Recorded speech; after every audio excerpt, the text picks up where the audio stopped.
Hello दोस्तों, आप सभी कैसे हैं। आशा करती हूँ अच्छे होंगे और मन लगाकर पढ़ाई कर रहे होंगे।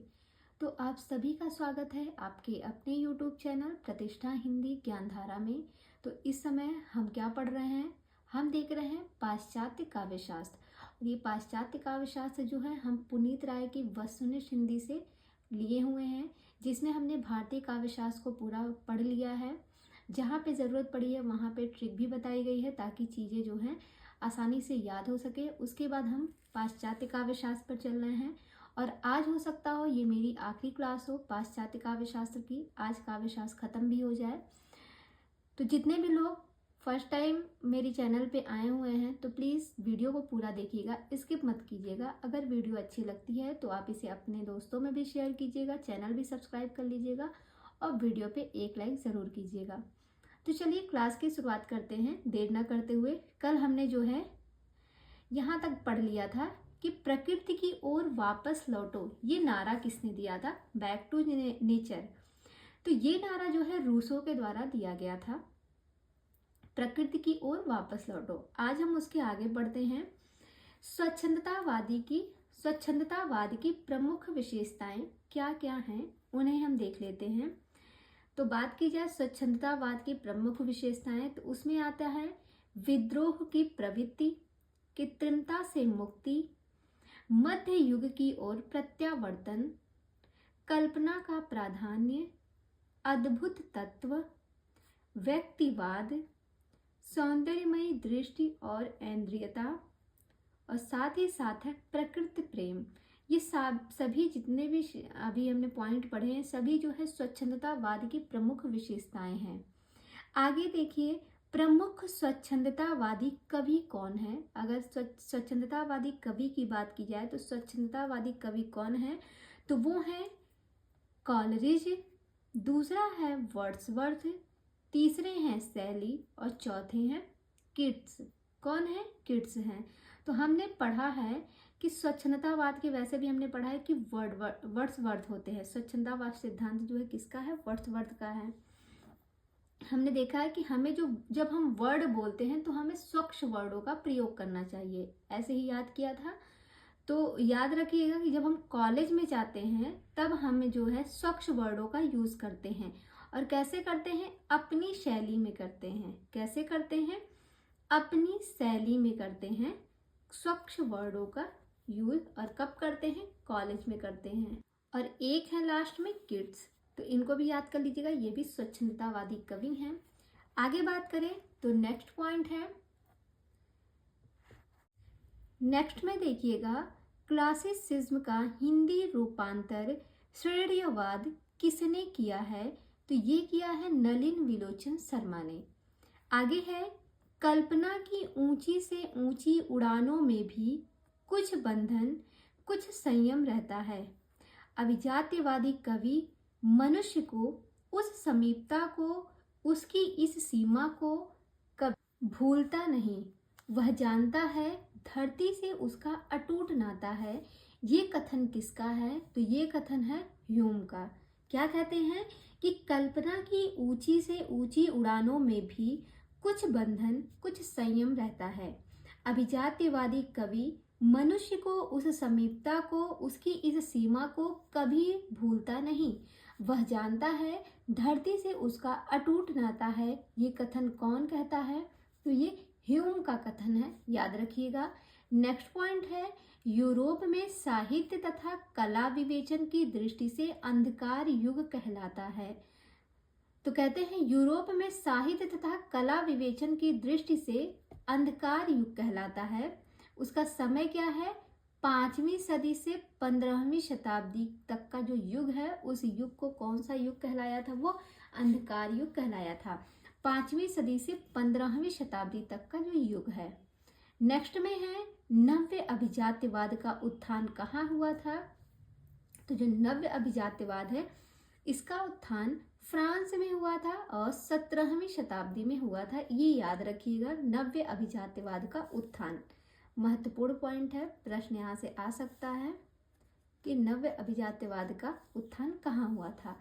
आगे देखते हैं, इंग्लैंड के प्रमुख नव्य अभिजात्यवादी आलोचक हैं, कौन कौन हैं?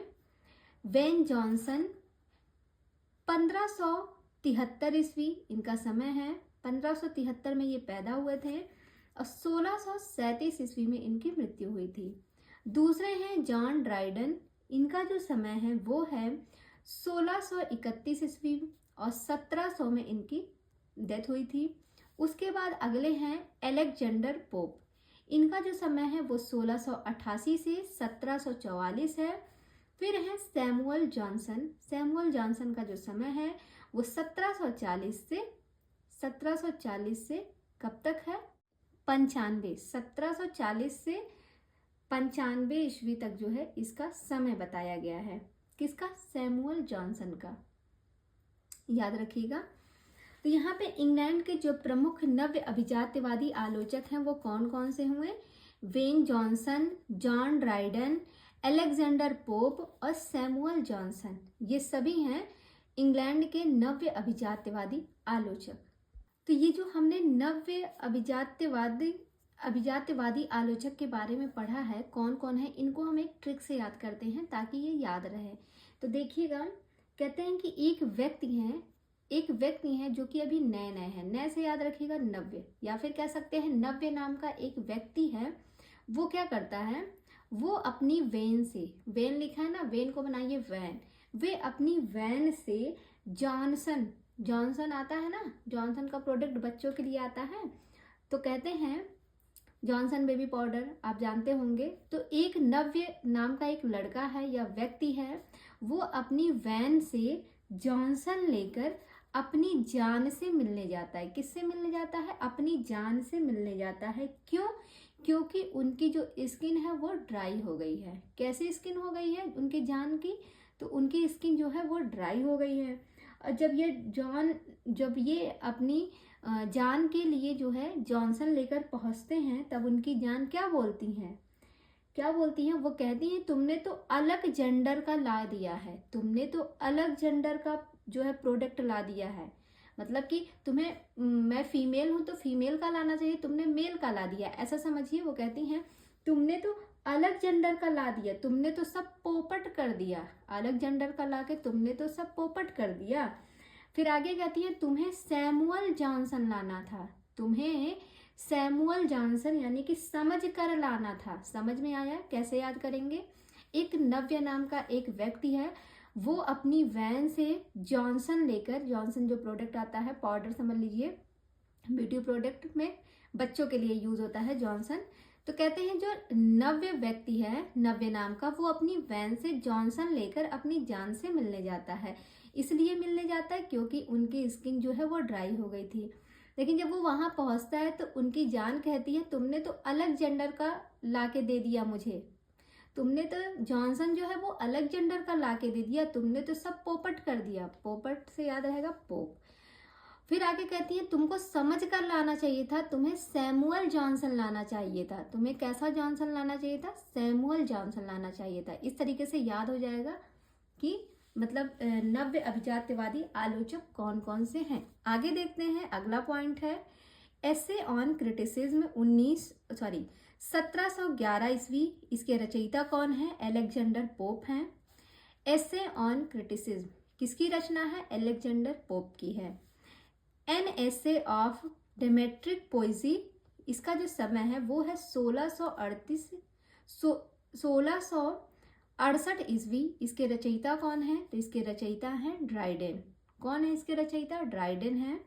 एक बार फिर से देख लीजिए, an essay of dramatic poesy, जिसका समय है, ये ग्रंथ लिखा गया था 1668 ईस्वी में। इसके रचयिता हैं ड्राइडन। इंग्लैंड में नव्य अभिजात्यवाद का दौर है, कब से कब तक? तो 17वीं से 18वीं सदी तक जो है इंग्लैंड में नव्य अभिजात्यवाद का दौर चला है। आगे देखेंगे, अगला पॉइंट है आपके सामने, नव्य अभिजात्यवाद का पुनः उदय कब हुआ? तो इसका जो पुनः उदय हुआ था वो हुआ था फ्रांस में 19वीं सदी के अंत में और इंग्लैंड तथा अमेरिका में 20वीं सदी के आरंभ में। तो ध्यान रखिएगा, इंग्लैंड में नव्य अभिजात्यवाद का जो दौर था वो 17 से 18वीं सदी तक चला है। उसके बाद नव्य अभिजात्यवाद का जो पुनः उदय हुआ, दोबारा हुआ, वो फ्रांस में 19वीं सदी के अंत में हुआ और इंग्लैंड तथा अमेरिका में कब हुआ? अमेरिका में 20वीं सदी के आरंभ में हुआ, याद रखिएगा। अगला पॉइंट है, प्रमुख नव्य अभिजात्यवादी आलोचक कौन है? अभी हमने नव्य अभिजात्यवादी आलोचक को पढ़ा है, अब यहाँ पे देखते हैं कुछ और प्रमुख हैं, वो कौन है? Matthew Arnold, Irving Babbitt, T S. Eliot और ह्यूम, ये सभी के सभी नव्य अभिजात्यवादी आलोचक हैं। 20वीं सदी में किस आलोचक ने अभिजात्यवाद को दार्शनिक आधार माना है? ये महत्वपूर्ण प्रश्न बन सकता है। तो ये है ह्यूम। इन्होंने जो है ये 20वीं सदी में जो है अभिजात्यवाद को दार्शनिक आधार मानते हैं। अगला पॉइंट है, रूसो के अनुसार रोमांटिसिज्म में मनुष्य को संभावनाओं का अनंत कोश माना गया, जबकि क्लासिकी दृष्टि में मनुष्य वस्तुतः सीमित है और परंपरा तथा नियमों के अनुशासन द्वारा मूल्यवान उपलब्धि करता है। ये कथन किसका है? ये ह्यूम का कथन है। आगे है, अभिजात्यवाद और नव्य अभिजात्यवाद में प्रमुख अंतर है। तो क्या अंतर है दोनों में? नव्य अभिजात्यवाद में परंपरा के अनुसरण के बजाय मूल्यों और आदर्शों के अनुसरण को प्राथमिकता दी जाती है। क्या कहते हैं? जो नव्य अभिजात्यवाद है इसमें परंपरा के अनुसरण के बजाय मूल्यों और आदर्शों के अनुसरण को प्राथमिकता दी जाती है। अगला पॉइंट है, एक स्पष्ट प्रवृत्ति के रूप में अभिजात्यवाद यानी कि क्लासिसिज्म की शुरुआत का श्रेय किसे दिया जाता है? तो ये दिया जाता है होरेस को। इनका जो समय है वो है 65 ईसा पूर्व, ये होरेस का समय है। अगला पॉइंट है, क्लासिक्स लैटिन शब्द है जिसका प्रयोग रोम में करदाताओं के सर्वोच्च वर्ग के लिए किया जाता है। किसका? क्लासिक्स का। तो क्लासिक्स, ये जो क्लासिक्स शब्द आया है याद रखिएगा, ये लैटिन शब्द है। इसका प्रयोग जो है रोम में करदाताओं के सर्वोच्च वर्ग के लिए किया जाता है। क्लासिसिज्म के लिए हिंदी में प्रयुक्त शब्द क्या है? जिसे इंग्लिश में हम क्लासिसिज्म कहते हैं, उसे हिंदी में क्या कहते हैं? तो हिंदी में उसे अभिजात्यवाद, शास्त्रवाद या फिर श्रेयवाद कहा जाता है। अगला पॉइंट है, अभिजात्यवाद के बीज सर्वप्रथम किसके काव्य चिंतन में मिलता है? तो अभिजात्यवाद का जो बीज है वो किसके काव्य चिंतन में पाया गया? सबसे पहले प्लेटो के काव्य चिंतन में पाया गया। अभिजात्यवाद की प्रमुख प्रवृत्तियां कौन कौन सी हैं? तो इनकी जो प्रवृत्तियां हैं वो हैं, प्राचीन साहित्यिक परंपरा का अनुकरण, मर्यादा, औदात्य, आत्मा की गरिमा, स्वच्छता तथा प्रशांति पर बल, कला को वस्तुनिष्ठ मानना, भावावेग के स्थान पर भाव संयम और भाव व्यवस्था पर बल, सार्वभौमिकता, निर्वैयक्तिकता। अगला है परंपरानुगतिकता की दिशा में उन्मुक्तता। ये सारे के सारे पॉइंट अभिजात्यवाद की प्रमुख प्रवृत्तियां बताई गई हैं। आगे लास्ट पॉइंट है, रोमांटिसिज्म यानी कि स्वच्छंदतावाद को परंपरावादी कला के विरुद्ध निवोन्मेषकारी सौंदर्य शास्त्रीय सिद्धांत किसने कहा है? तो ये कहा है एमिल लेगुई तथा लुई कैजामिया ने। क्या कह रहे हैं? रोमांटिसिज्म यानी कि स्वच्छंदतावाद को परंपरावादी कला के विरुद्ध निवोन्मेषकारी सौंदर्य शास्त्रीय सिद्धांत किसने कहा? तो ये कहा है एमिल लेगुई तथा लुई कैजामिया ने। दो व्यक्ति ने मिलकर ये बात कही है। आगे देखते हैं, अगला पॉइंट है, रोमांटिसिज्म शब्द का पारिभाषिक तौर पर सर्वप्रथम प्रयोग कब हुआ? तो ये हुआ है 1669 ईस्वी में। और कहाँ पर हुआ है? फ्रांस में हुआ है। याद रखिएगा, रोमांटिसिज्म यानी कि रोमांस करने गए और रोमांस में क्या हो गया? फंस गए। कैसे फंस गए? उल्टे सीधे तरीके से फंस गए। उल्टे सीधे, जैसे आप 6 और 9 को लिखते हैं तो 6 हमें सामने से हम देखेंगे तो वो 6 है और सामने वाला उसी 6 अंक को देखेगा तो उसको 9 दिखाई देगा, तो उसे उल्टा सीधा पढ़ते हैं। इस तरीके से याद कर सकते हैं। नेक्स्ट में है रोमांटिसिज्म का क्लासिसिज्म की विपरीत प्रवृत्ति के रूप में अर्थ निर्धारण किसने किया था? तो ये किया था स्लेगल ने। अगला पॉइंट है नई समीक्षा के जनक माने जाते हैं, तो हमने कल ही पढ़ा था नई समीक्षा के जनक कौन माने जाते हैं? वो माने जाते हैं T S. Eliot. The problem of style के रचयिता कौन है? द प्रॉब्लम ऑफ स्टाइल, इसके रचयिता कौन है? तो मिडल्टन मरे हैं। कौन है? मिडल्टन मरे जो है द प्रॉब्लम ऑफ स्टाइल के रचयिता है। तो कहते हैं अगर कोई व्यक्ति बहुत प्रॉब्लम में है और प्रॉब्लम में भी स्टाइल मार रहा है तो वो मरेगा ज़रूर। कहा जाता है ना, अरे भाई जब इतनी समस्या है तो कम से कम स्टाइल मारना बंद कर दो, नहीं तो किसी दिन मरोगे। तो इस तरीके से याद करिएगा। द प्रॉब्लम ऑफ स्टाइल, ये जो ग्रंथ है किसका है? मिडल्टन मरे की रचना है, याद रखिएगा। आगे है रिवेल्यूएशंस 1936 नामक ग्रंथ के रचयिता कौन है? तो ये ग्रंथ जो है F.R. लिविस की रचना है। किसकी है? F.R. लिविस की। रिवेल्यूएशंस, ये रचना है F.R. लिविस की। आगे है आंग्ल अमेरिकी साहित्य के सन 1930 से 60 तक के समय को साहित्यिक आलोचना में क्रांति का युग किसने कहा? तो ये कहा है जॉन हॉलवे ने। जॉन हॉलवे ने कहा है क्रांति का युग। ध्यान रखिएगा। नई समीक्षा शब्द का सर्वप्रथम प्रयोग कोलंबिया विश्वविद्यालय के प्रोफेसर स्पिनगार्ग ने सन 1910 ईस्वी में अपने एक लेख में किया था। देखिए नई समीक्षा के जनक कौन माने जाते हैं? तो टी.एस. इलियट माने जाते हैं।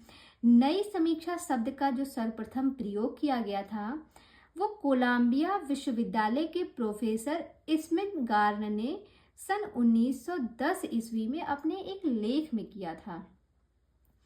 अगला पॉइंट है नई समीक्षा शब्द को पारिभाषिक शब्दावली का रूप देने का श्रेय रैनसम की 1941 ईस्वी में प्रकाशित पुस्तक न्यू क्रिटिसिज्म को है। इनकी बुक है न्यू क्रिटिसिज्म, रैनसम की पुस्तक है। याद भी करवाए थे, रैनसम यानी कि जब रैन यानी कि जब वर्षा होती है तो वो नए नए तरीके से होती है, तो याद रखिएगा। रैनसम की रचना है न्यू क्रिटिसिज्म और ये कब परिभाषित हुई थी? प्रकाशित हुई थी 1941 ईस्वी में। देखिए इसके पहले अगर आप में से किसी ने मेरी पहले की वीडियो नहीं देखी है तो जाके आप देखिएगा, वहाँ पे मैंने जो है ट्रिक से इनके ग्रंथों को याद करवाया है। इसीलिए यहाँ पे आज हम चीज़ों की बात करते हैं। आप जो लोग नए होंगे वो नहीं समझ पा रहे होंगे कि मैं क्या बोल रही हूँ, रैन न्यू इसको कैसे जोड़ रही हूँ। अगर आप पहले की वीडियो देखेंगे तो आपको अच्छे से समझ में आएगा इसको कैसे कनेक्ट किया गया है। आगे बढ़ते हैं। अगला पॉइंट है साहित्यालोचन की किस पद्धति में कृति को केंद्रीय स्थान दिया गया? तो ये है नई समीक्षा। याद रखिएगा। कहते हैं साहित्यालोचन की किस पद्धति में कृति को केंद्रीय स्थान दिया गया? तो नई समीक्षा में दिया गया है। अगला पॉइंट है आलोचना में कविता के विस्तृत विश्लेषण और घनिष्ठ यानी कि गहन पाठ की परंपरा किस समीक्षा पद्धति ने कायम की? तो ये की है नई समीक्षा ने। याद रखिएगा। अगला पॉइंट है ABC ऑफ रीडिंग नामक ग्रंथ के रचयिता कौन है? तो इसके ग्रंथ के रचयिता हैं एजरा पाउंड। कौन है? Ezra pound. तो ये जो ग्रंथ है इसे कैसे याद करेंगे? ABC of reading. तो कहते हैं ए जरा, कोई व्यक्ति है वो ऐसे बुलाता है, एक बच्चा है उसको कहता है ए जरा इधर आ और ABC की रीडिंग लगा। ए जरा इधर आ, ए जरा इधर आ यानी कि एजरा ABC की रीडिंग लगा यानी कि ABC ऑफ रीडिंग, ये इनका ग्रंथ हो गया। याद हो जाएगा। आगे है नई समीक्षा की महत्वपूर्ण कृतियां कौन कौन सी हैं? तो इनको देख लेते हैं। इन एक साइड ग्रंथ दिए हुए हैं, एक साइड जो है रचयिता के नाम दिए गए हैं, तो इनको हम पढ़ लेते हैं फटाफट। सबसे पहले बात करें तो पहला ग्रंथ है हाउ टू टीच रीडिंग। इसके लेखक कौन है? तो इसके लेखक हैं F.R. Leavis. How to teach reading, F.R. Leavis की रचना है। दूसरी रचना है how to read a page, ये किसकी रचना है, ये रिचर्ड्स की रचना है। इंटरप्रिटेशन इन टीचिंग, इसको हमने पहले भी पढ़ा है, स्टार्टिंग में भी ट्रिक से याद किए थे। इंटरप्रिटेशन इन टीचिंग ये किसकी रचना है, तो ये रिचर्ड्स की रचना है। आगे है सेक्रेड वुड, ये 1920 ईस्वी की रचना है। तो सेक्रेड वुड यानी कि सेकंड कौन आता है, जो इडियट व्यक्ति होता है, इडियट यानी कि इलियट। तो सेक्रेड वुड किसकी रचना हो गई, इलियट की हो गई। अगली रचना है प्रिंसिपल ऑफ लिटरेरी क्रिटिसिज्म, ये 1924 ईस्वी में लिखी गई थी। तो कहते हैं लिटरेरी ऐसा हो सकता है, कौन कहता है, जो बहुत रिच व्यक्ति रहता है ना, जो बहुत रिच व्यक्ति रहता है वही तो प्रोडक्ट खरीद के लाता है। तो वहीं से हमने इनको याद किया था, जैसे मैंने स्टार्टिंग में रिचर्ड्स की बहुत से ग्रंथ थे उनको सबको एक साथ कनेक्ट किया था, वहां से लेते हैं, वहां से एक ग्रंथ यहाँ पर दिया हुआ है प्रिंसिपल ऑफ लिटरेरी क्रिटिसिज्म, ये 1924 ईस्वी की रचना है, किसकी है, रिचर्ड्स की है।